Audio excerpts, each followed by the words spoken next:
Top 9 news కి స్వాగతం.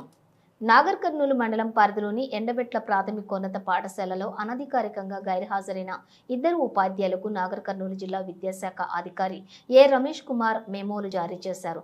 శనివారం సంక్రాంతి సెలవులు అనంతరం శనివారం పునః ప్రారంభమైన తొలి రోజే నాగర్ కర్నూలు మండలంలోని ఎండబెట్ట ప్రాథమికోన్నత పాఠశాలను నాగర్ కర్నూలు జిల్లా విద్యాశాఖ అధికారి ఏ రమేష్ కుమార్ ఆకస్మికంగా తనిఖీ చేశారు.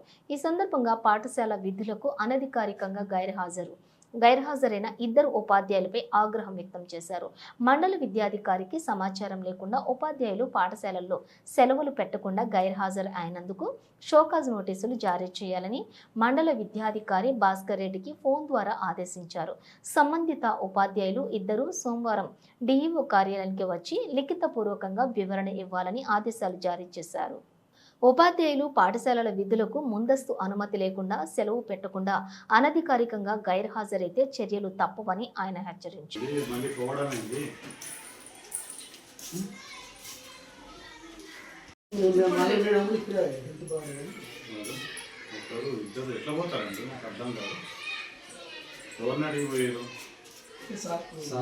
రావడం